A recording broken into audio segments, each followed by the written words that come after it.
अब हम द्विघात समीकरण से संबंधित कुछ महत्वपूर्ण प्रश्न हल करेंगे।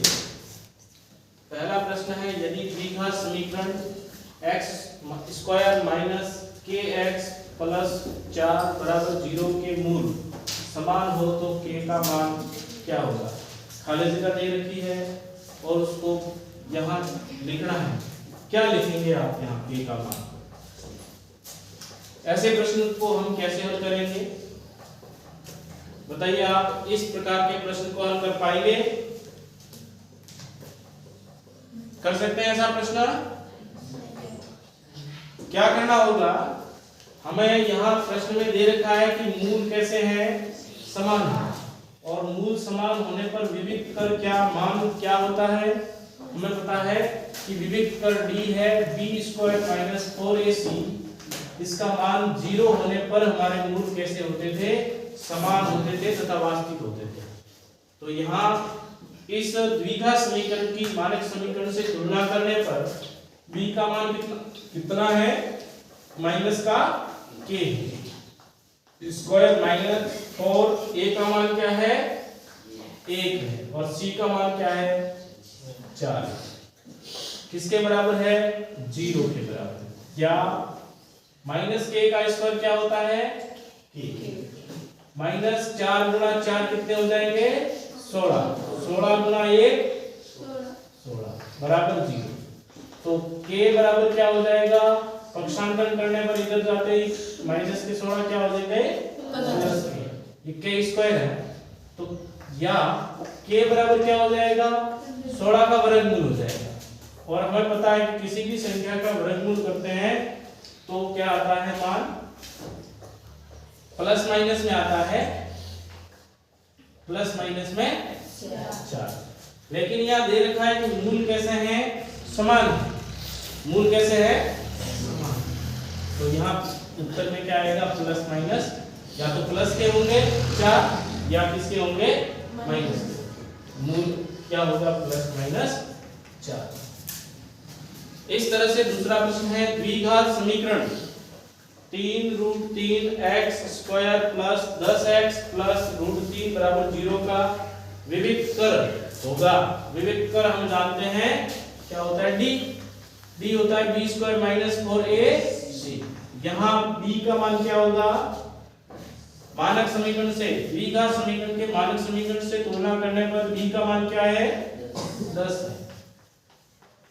a का मान क्या है, 3√3। c का मान क्या है, √3। अब जब इसको सरल करेंगे तो 10 का स्क्वायर कितना होता है, माइनस √3 और √3 का गुणा होके क्या हो जाएगा, 3 और 3 का गुणा होके क्या हो जाएगा, 3 और 3 का गुणा होके क्या हो जाएगा, 9। 9 और 4 का गुणा होके क्या हो जाएगा, 36। और 100 में से 36 घटाएंगे तो क्या आएगा, कितना आएगा, यह है।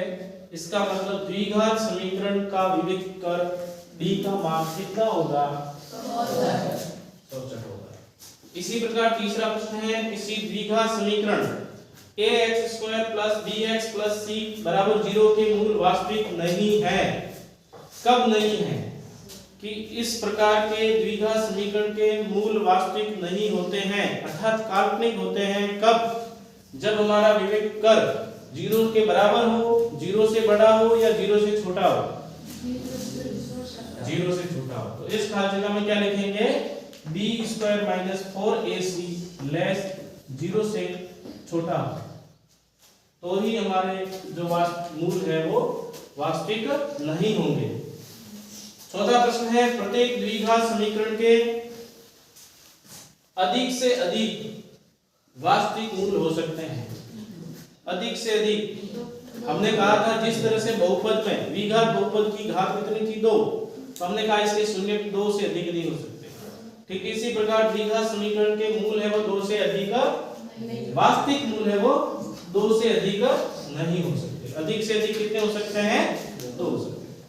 पांचवा है, समीकरण a minus bx² plus b minus cx plus c minus a बराबर 0 के मूलों का गुणनफल होगा। इनका गुणनफल क्या होगा, जैसा कि हमने देखा था द्विघात बहुपद में, उसी प्रकार हम द्विघात समीकरण में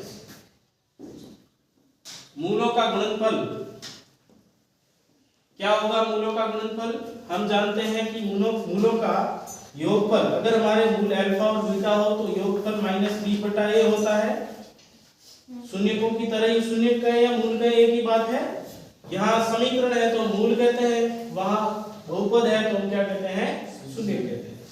और अल्फा और बीटा दो शून्यक है या मूल है तो उनका गुणनफल क्या होगा? c/a होगा। यहाँ पर c का मान क्या है?